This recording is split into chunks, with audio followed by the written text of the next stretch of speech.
네, 여러분 안녕하셨어요?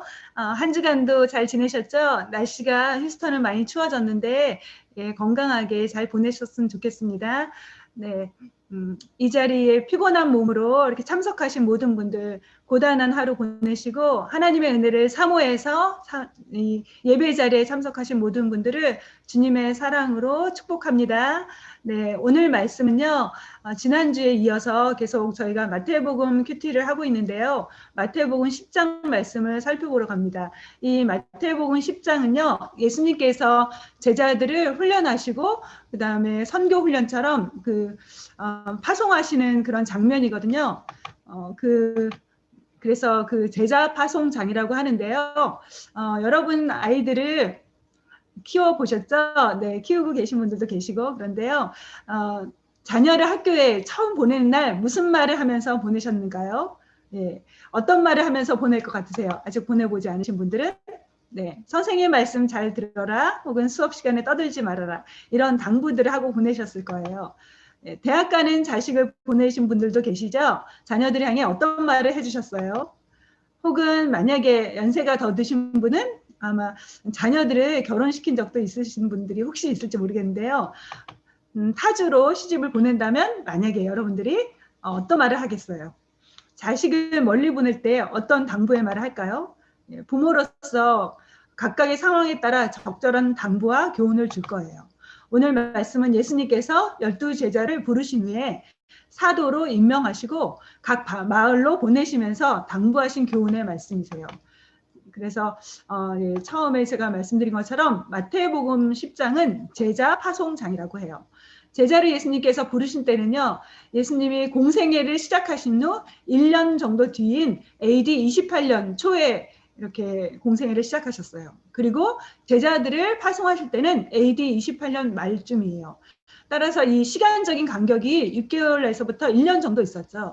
그런데 마태는 제자도와 관련된 내용을 다루기 위해서 시간적인 흐름을 뛰어넘어서 내용을 선택해서 배열한 것을 볼 수 있습니다.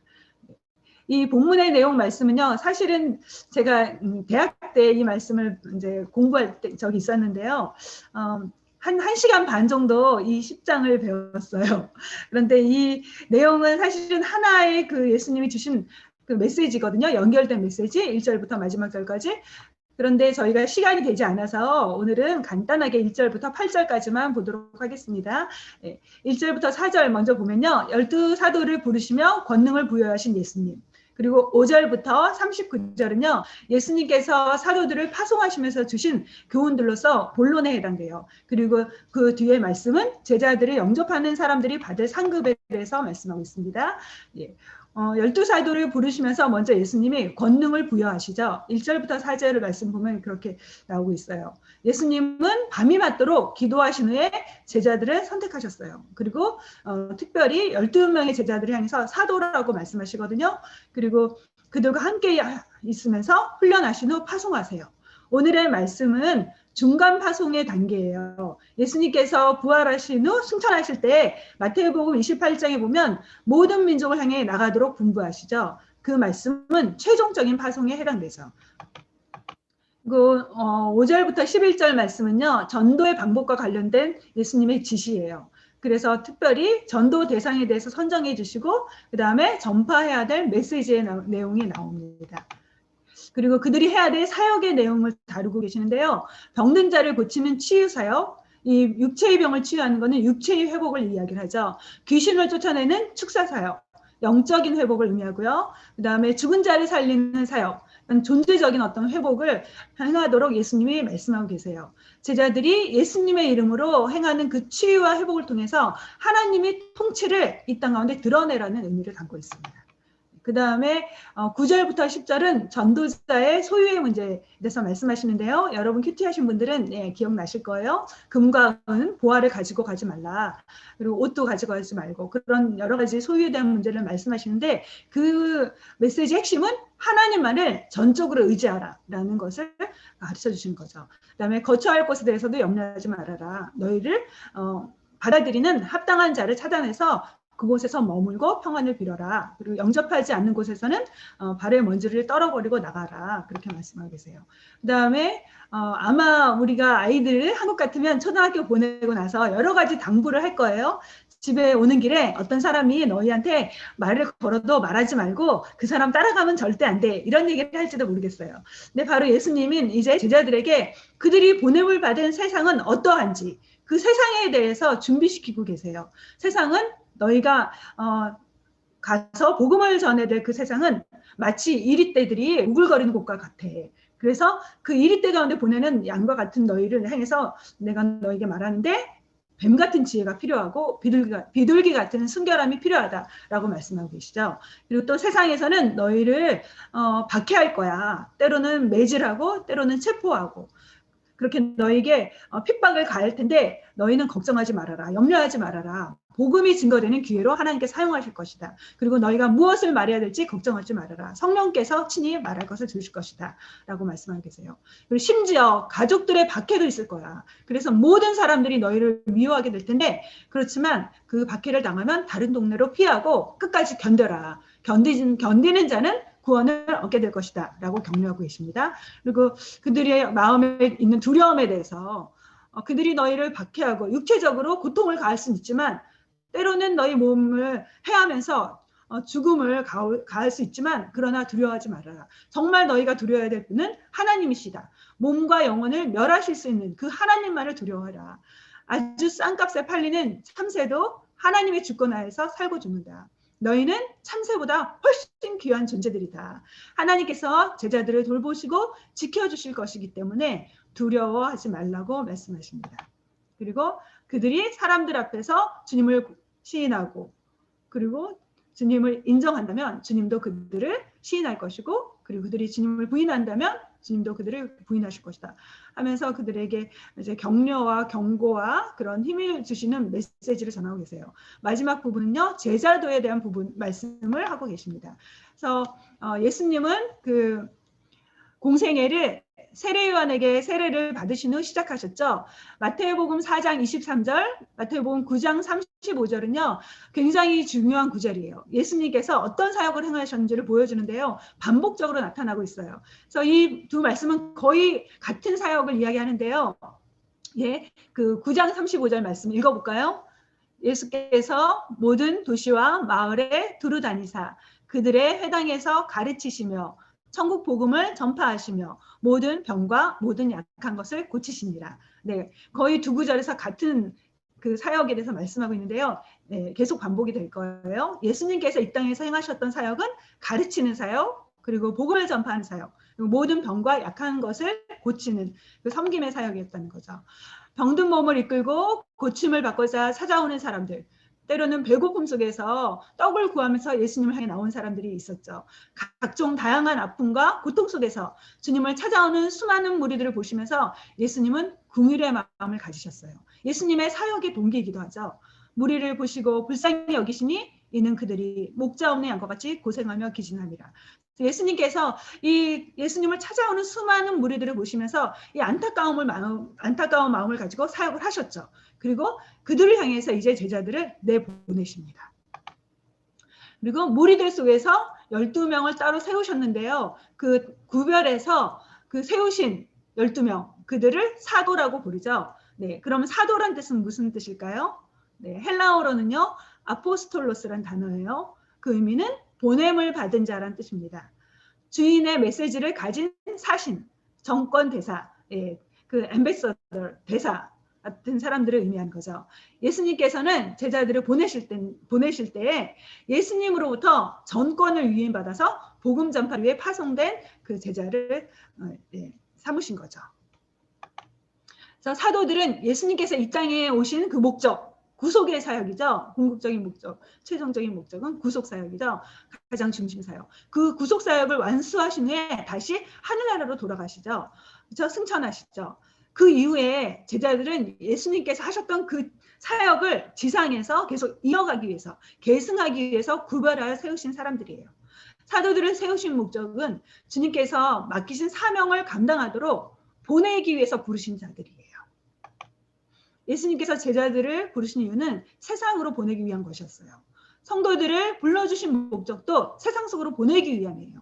성도는 하나님의 부르심을 받아 하나님 안에 거하는 시간을 가져야 하죠. 주님과 교제하며 주님의 사랑 안에 머무는 시간은 반드시 필요해요. 그러나 교회 안에만 머물러 있어서는 안 됩니다.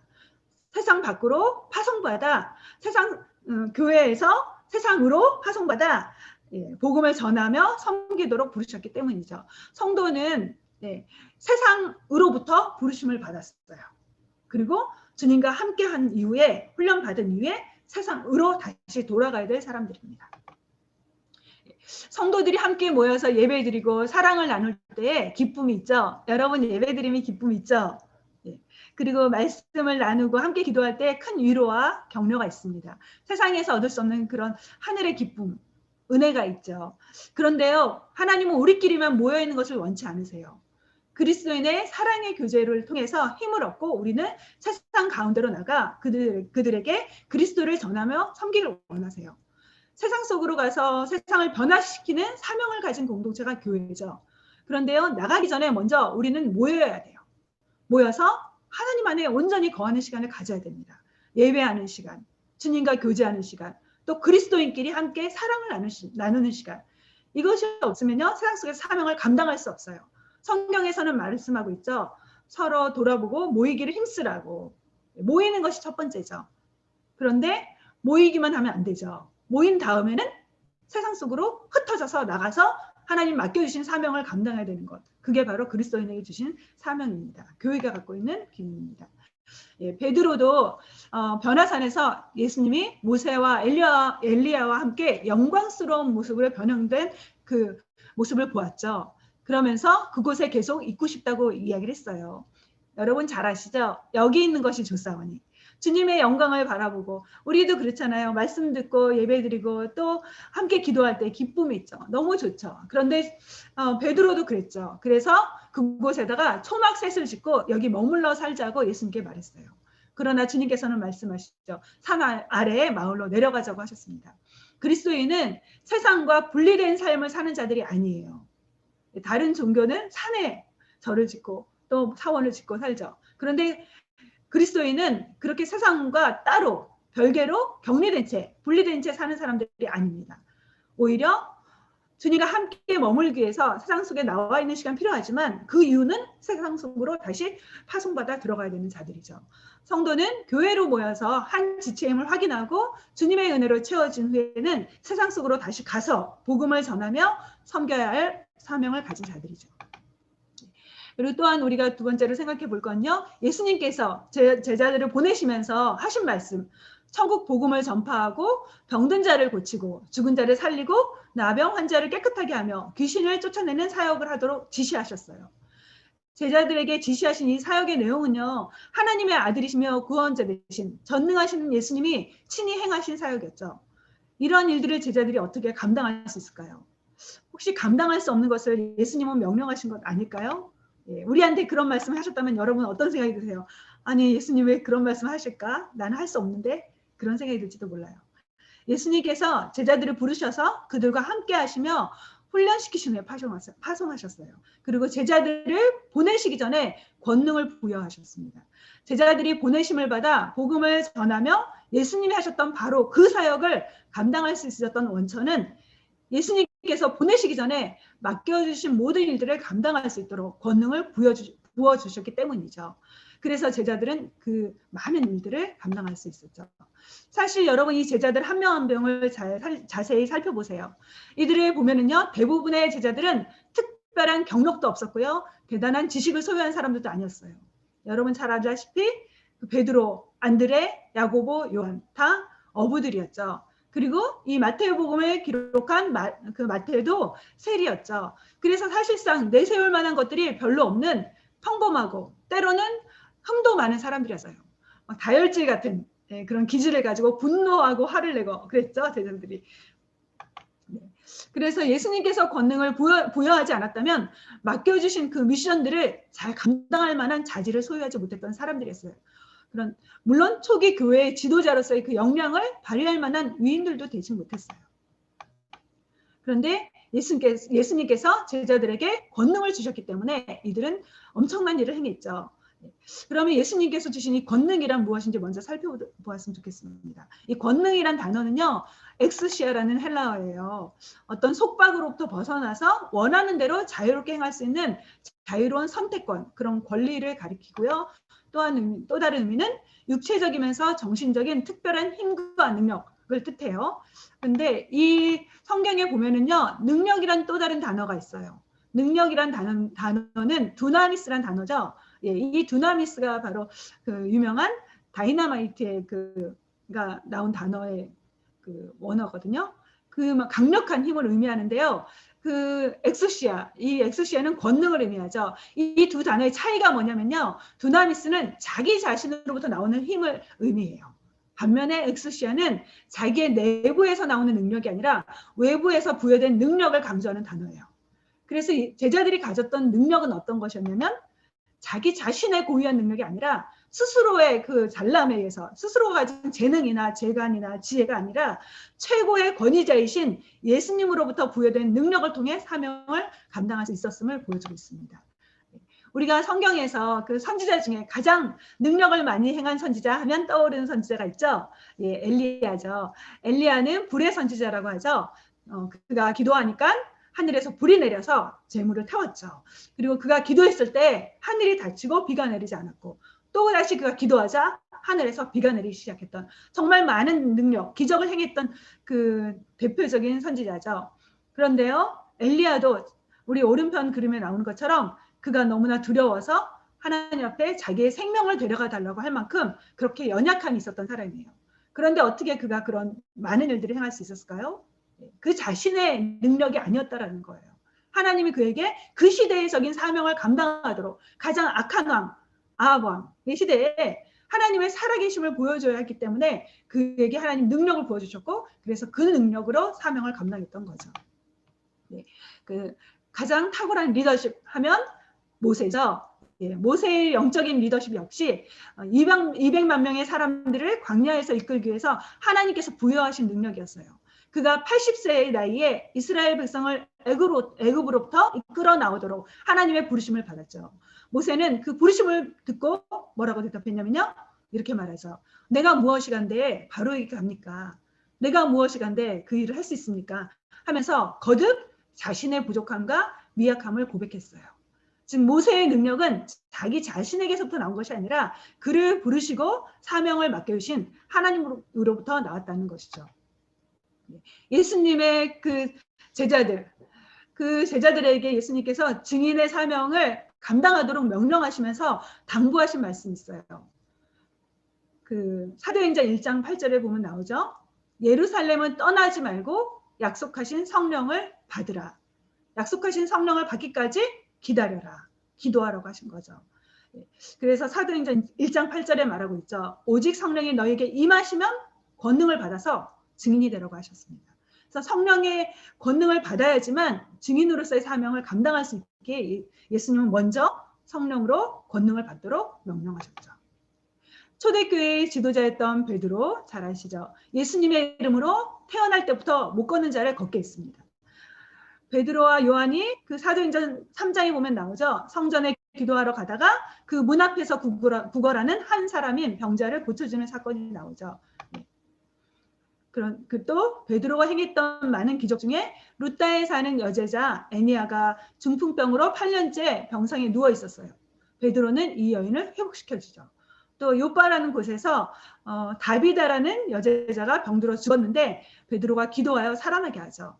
이 모든 능력이 어디서 나왔을까요? 우리 잘 알죠. 베드로는 정말 그 예수님을 3번이나 부인할 만큼 연약한 자였죠. 그리고 부활하신 주님을 만나기 전까지도 그는 옛생활로 돌아가서 물고기나 잡으면서 살려고 했던 그렇게 연약한 자였죠.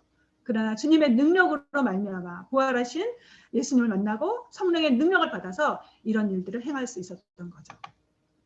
사도 바울도 예수님의 이름으로 많은 기적을 행했습니다. 그중에 죽은 청년을 살리는 일도 했죠. 사도행전 20장에 보면요. 드로아에서 일주일간 머물면서 말씀을 가르쳤어요. 떠나기 바로 전날 밤에는 늦게까지 말씀을 강론했는데 그때 창에 걸터 앉았던 유두고라는 청년이 3층에서 졸다가 떨어져요. 그리고 죽게 되죠. 그런데 바울은 그를 살아나게 합니다. 근데 이 모든 일들은요, 예수님이 행하신 일이고 또 제자들도 행했죠. 어떻게 행할 수 있었을까요? 주님이 주신 능력을 부여받았기 때문에 가능한 거였죠. 그런데 모든 일에는 순서가 있어요. 저희가 심지어 단추를 잠글 때도 순서가 있죠. 막 중간 거 잠그다 보면 잘못되는 경우가 있어요. 사명을 감당하기 위해서도요, 거쳐야 될 순서가 있습니다. 부르심을 받은 자들이 먼저 권능을 받고 그 후에 사명을 감당해야 됩니다. 하나님이 맡기시지 않은 일을 자기 만족과 자기 기분에 따라 행하는 것도 옳지 않지만 하나님이 주시는 힘으로 채워지지 않은 채 자기 힘으로 봉사하는 것 역시 올바른 방법이 아니죠. 그래서 성경을 말씀하죠. 누가 봉사하려면 하나님이 공급하시는 힘으로 하는 것 같이 하라. 이는 범사의 예수 그리스도로 말미암아 하나님이 영광을 받으시게 하려 합니다. 라고 말씀하고 있습니다. 그래서 주님은 우리를 세우실 때 권능과 능력을 부여해 주신다는 사실을 기억했으면 좋겠어요. 하나님의 일은 연약하기 그지없는 우리의 스스로의 힘만으로는 감당할 수 없고요. 제대로 해낼 수도 없어요. 오로지 주님께서 부여하신 능력과 그 권세를 힘입을 때라야 제대로 감당할 수 있습니다. 예수님은 그의 사람들을 파송하실 때 이건 능력 없이 보내지 않으셨어요. 주님께서 일을 맡겨주신다면 주님은 반드시 감당할 힘도 함께 주십니다. 따라서 주님께서 내게 맡겨주신 사역이라면 주님이 감당할 힘도 함께 부어주실 것을 믿었으면 좋겠습니다.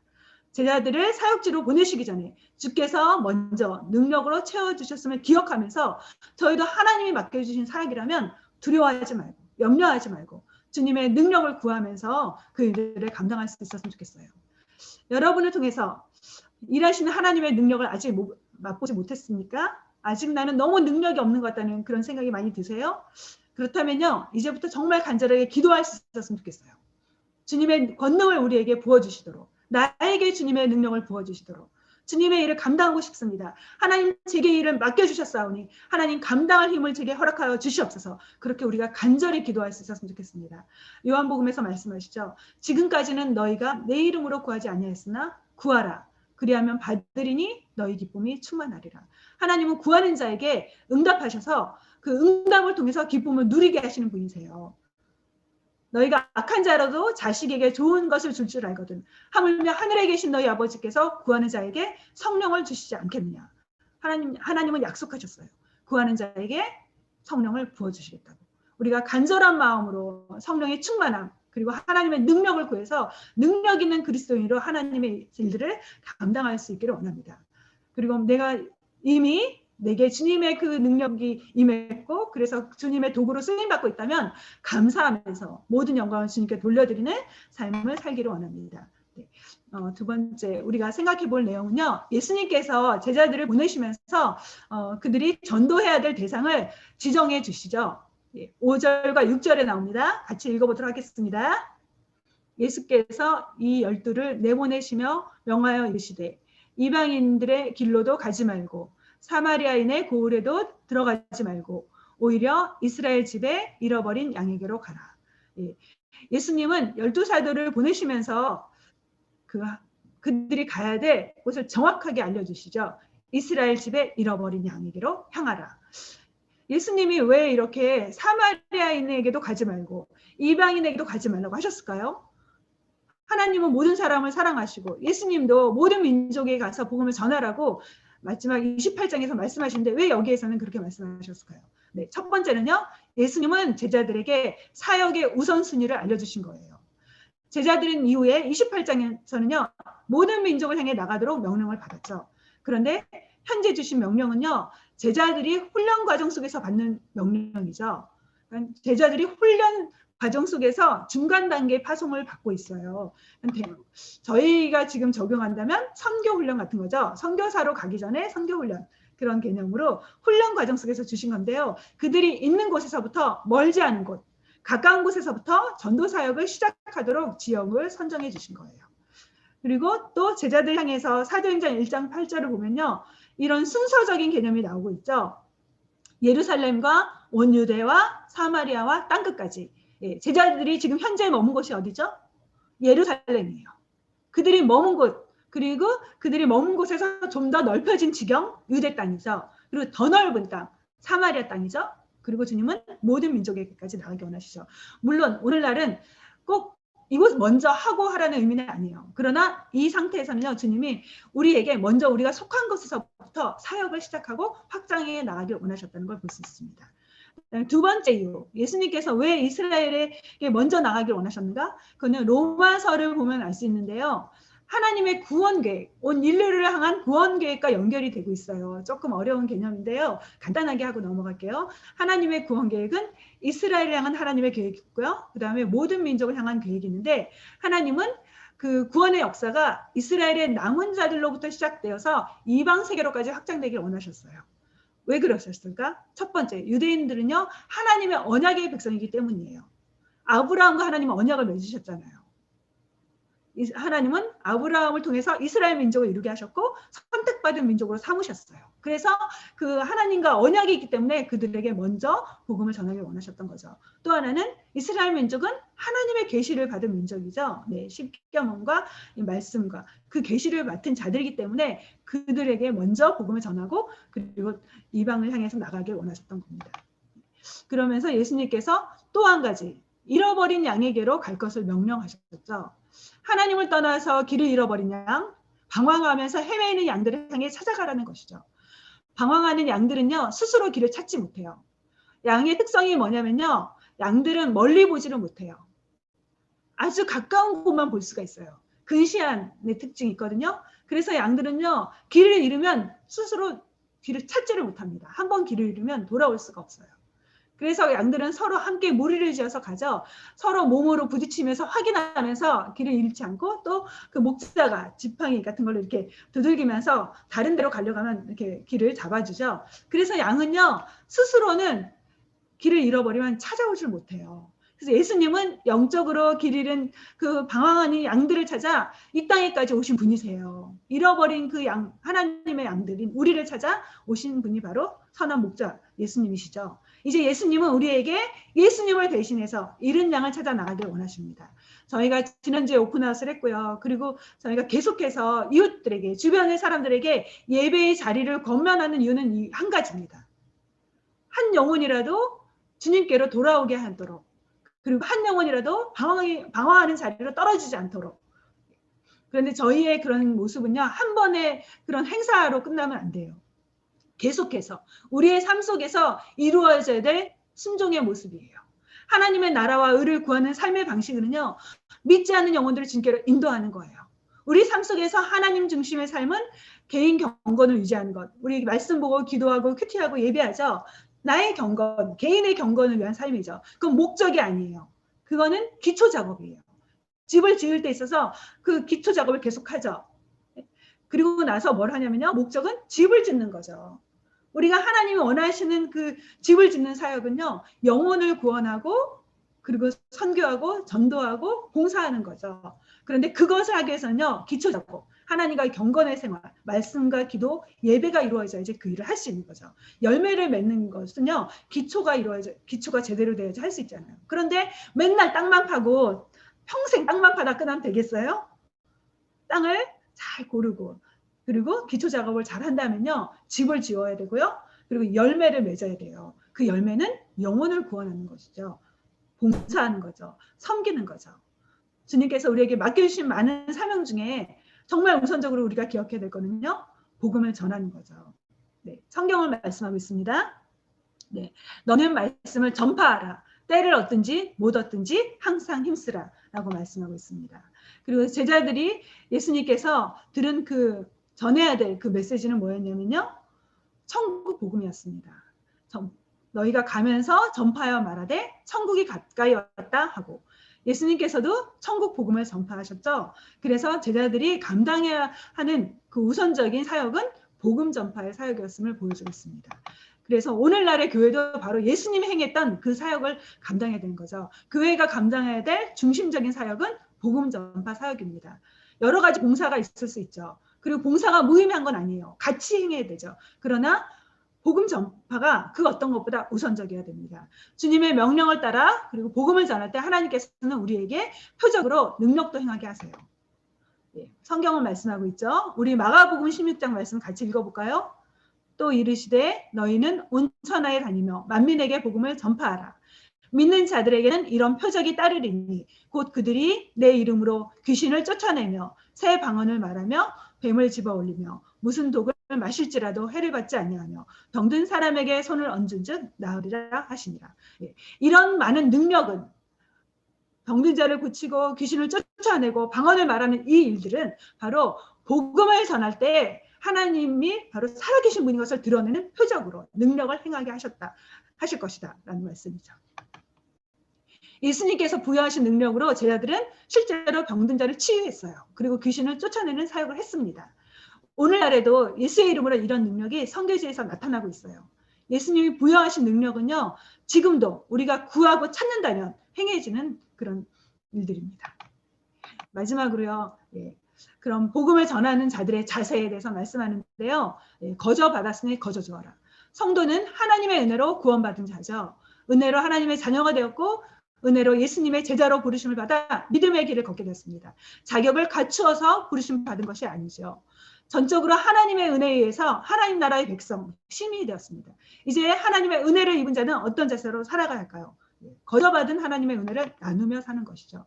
거저받았다는 의미는 공짜로 얻은 선물과 같다는 거예요. 그러나 이 공짜로 받았지만 엄청난 대가, 값비싼 대가, 생명을 다해서 생명을 주는 그 대가를 치렀죠. 예수님이 생명을 주시면서 우리에게 선물을 주셨습니다.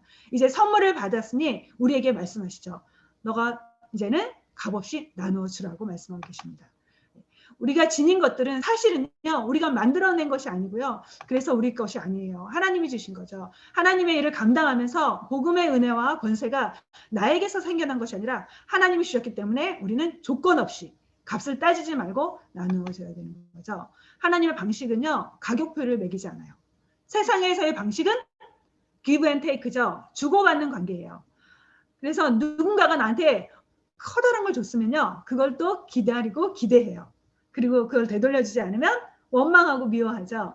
그러나 하나님의 방식은 주고 잊어버리는 거예요. 하나님의 은혜로 얻은 것이기 때문에 나는 통로로 나누었을 뿐이죠. 얼마만큼의 값비싼 것이었는지 기억조차 하지 않고 하나님으로부터 받은 그 은혜의 선물을 계산하지 않고 가격을 매기지 않고 아낌없이 나누어주는 것. 그것이 바로 하나님의 자녀들의 방식이죠. 마지막 스토리를 하면서 실화, 엘리제 셰핑 선교사님 이야기로 마치려고 합니다. 엘리제 셰핑 선교사님은 정말 한국이 가난한 그 때에 조선, 찢어지게 가난한 나라 조선에서 22년간 보리밥에다가 된장국을 먹고 고무신을 신고 다니면서 조선인으로 살았던 사람이에요. 그리고 가난하고 병든 이웃의 친구가 되어주신 분이세요.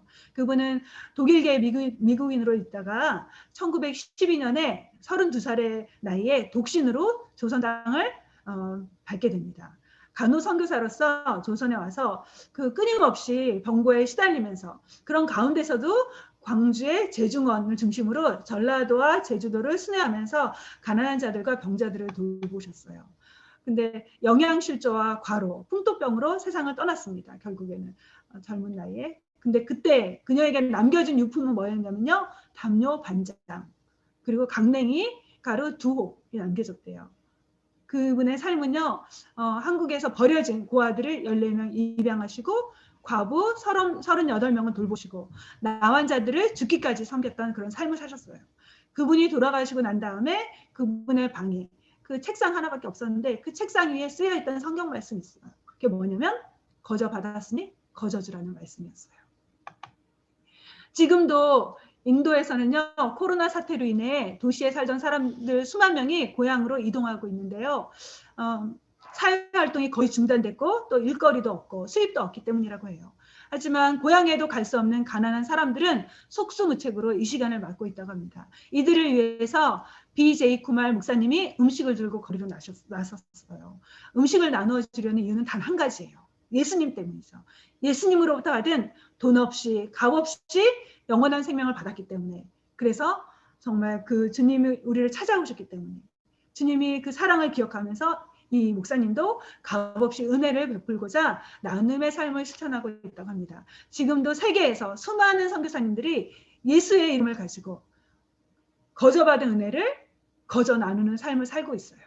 주님은 우리에게도 그 주님이 하신 그 일에 참여하도록 우리를 초청하고 계십니다. 하나님은 말씀하시죠. 성경을 통해서 주라 그리하면 너에게 곧 줄 것이니 후히 되어 누르고 흔들어 넘치도록 너에게 안겨주리라. 하나님은 주님께 드리는 자, 또 다른 사람에게 나누어주는 자들에게 하나님의 방법으로 되돌려 주세요. 우리가 다른 사람 향해 비난하고 정죄한다면 그만큼 비난과 정죄를 받게 하실 거예요. 그러나 사랑으로 또 주님 말씀에 순종하여 나누는 삶을 산다면요, 하나님께서 우리에게 선하게 되돌려 주시죠. 하나님을 사랑하는 마음으로 드리고 나누는 자에게 하나님은 하나님의 때에 보상해 주십니다. 예, 우리 적용 말씀, 이 말씀 꼭 기억할 수 있었으면 좋겠어요. 전체적인 메시지의 정리인데요. 하나님께서 우리를 부르신 이유는 보내시기 위함이에요. 우리는 모이는 일에 열심을 내야 됩니다.